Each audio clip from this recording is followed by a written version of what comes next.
So this is the 15th anniversary celebration of Jay-Z's S. Carter collection, which is from his original mixtape S. Carter, which came out like in 2003. Yes, it came out in 2003, and this is when the Black Album era Jay-Z, of course, this was way before the Black Album era Jay-Z, and this is you get a mixture of young Jay-Z, mildly like what you call it, like midlife crisis Jay-Z, a good mixture of all types of Jay-Z's while on this fucking album. It of course have some tracks that are sampled from Puff Daddy, from his albums. It was a glorified mixtape, a collection of a whole bunch of tracks. Starting out with this track right here, which is young, black, and gifted, or just sometimes young, gifted, and black. But whatever. Of course, this is a sample that was sampled from Big Daddy Kane, and of course they have Farrakhan sampled on it, and Jay-Z spits about being in the street life and how it's hardcore and shit. All right, now you have Jay-Z is dropping some jewels here. Like I really like the whole horsehair hairline, which Jay-Z kept using the word here, and I personally like that line right there. And also in this freestyle, Jay-Z talks about how his uncle, he died when he was 9, and that he had a little cousin that did not reach the age of 7. And towards the end of this track, you have a sample from Mariah Carey.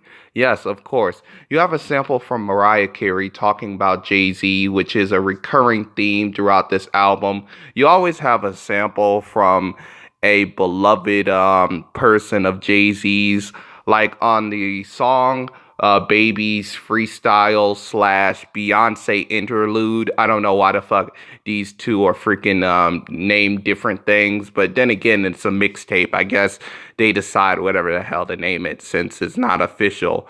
But you have, oh yeah, and this track is only 11 seconds, but you have Beyonce talking about Jay-Z and how she loves Jay-Z. And one of the things they have correct is the Notorious B.I.G. interview, where you have B.I.G. talking about how he have a shout out to all his homies and shit like that, which was pretty good. And you have Russell Simmons skit, which should have been called an interview because they have Russell Simmons talking about Jay-Z and shit, and one of those interview formats. And you know what? OG, they finally got the skit right, because this is kind of like a skit where OG says that that Jay-Z was, of course, going to be a billionaire, and that he knew that this shit would happen to him, which is true. He was, came up to be a billionaire. Well, not yet. He's worth like 3/4 of it, by the way. But yeah, he's pretty good at it. Yeah, he pretty much collected a bunch of fucking money. I gotta give it to him.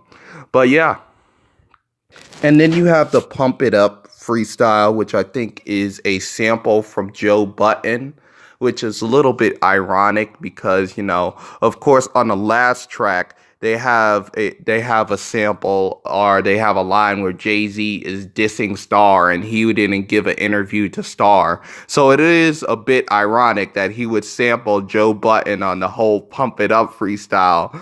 But whatever, hey. But I like the reference to how he says that he's Michael Jordan on the mic. And yeah, that was pretty nice. And I like the vehicular line on this track. It was pretty nice. And also, speaking of Michael Jordan, on the song Rock My World, which literally features Michael Jackson, he does another reference to Michael Jordan again, where he says that he's the Michael Jordan of rap and the Michael Jackson of pop, which was pretty cool since he has Michael Jackson. And towards the like the middle of the end of the album, you have a lot of references to rock, where you have Rockstar, which of course he has this very funny line where he says you rapping in the back of a cop car, and he also samples the song King of Rock by of course Run DMC. He gives a homage to him, and also he does another homage to Run DMC where he mentions Jam Master Jay in the I Miss You remix, which of course he also mentions missing Biggie Smalls, which he had a killer line on the song Young G's, which of course he says that he has lawyers watching lawyers. I thought that shit was so funny when he actually said that. To make sure he doesn't lose his riches. I thought that was very funny when he said. And here's one of the things I like about the official mixtape. They have the thing laser in your ear instead of flavor in your ear. I like the whole concept of a laser in your ear because he has this line about putting a laser in your ear, which was pretty funny. I thought that was a pretty awesome line. He has this killer line where he says, I was going to end your career, but you did it for me. So yeah, I thought that was pretty hilarious, man. And for the song Bum Bum Bum B2K Freestyle, I really like how he explains what a hater is and actually disliking a person you never met. Like that was killer. I really like that a whole little line right there. Now, what really weighs this album down in momentum wise is the repetitive talking about drugs, and not really a clever way, but a very boring way. Case in point, you're only a customer, and it's like that. It's like that shares a name with a Run DMC song, but not the quality. It's quite shit.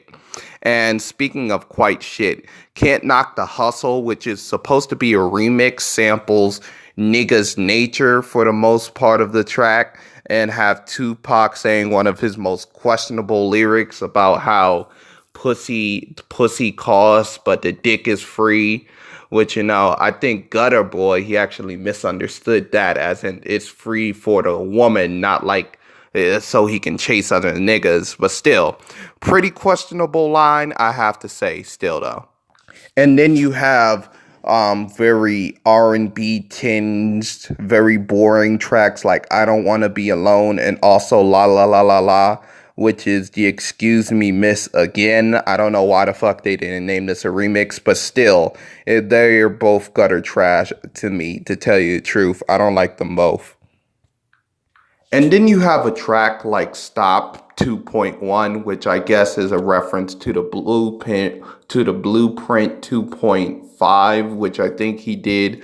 This track is short and it doesn't really have like one of the best hooks, but it does have some quotables like Jay-Z saying that he sold 20 million independent, which was pretty nice.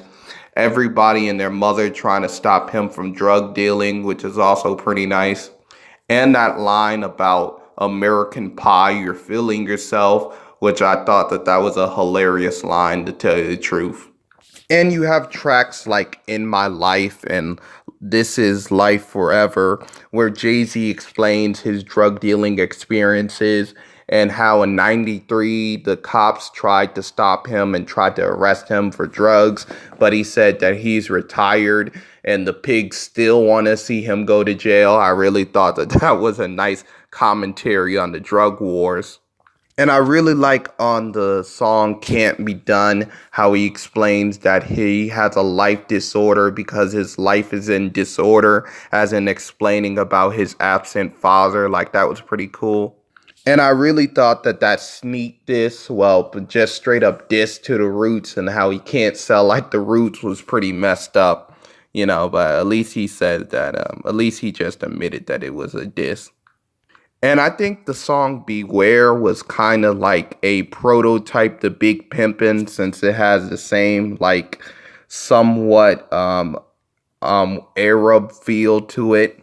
I really like the song too. And the song Blunt sample like a Dr. Dre track that was pretty good.